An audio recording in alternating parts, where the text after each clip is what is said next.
दरम्यानच्या काळात प्रभू रामचंद्राच्या सीतामाई फारण झालं.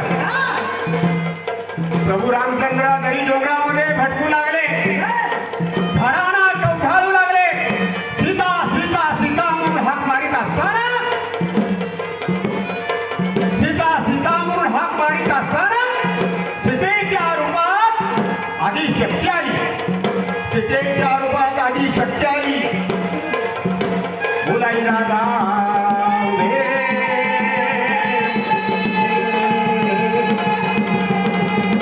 नमो भगवते जगत जननी आसुर मर्दिनी भक्तकारिणी वरप्रसादिनी स्फूर्तिदायिनी प्रणव स्वरूपिणी तुळजा भवानी.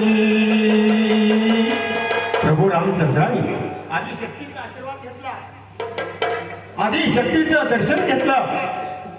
जगन्मातेनं प्रभू रामचंद्राला आशीर्वाद दिला, शक्ती प्रदान केली, शक्ती प्रदान केली.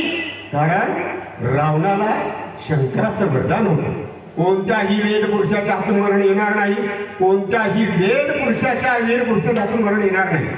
प्रभू रामचंद्राला आदिशक्तीचा आशीर्वाद हवा होता, तो मिळाल्याशिवाय रावणाचा वध होत नव्हता. म्हणून हे सर्व घडायला लागलेलं आहे.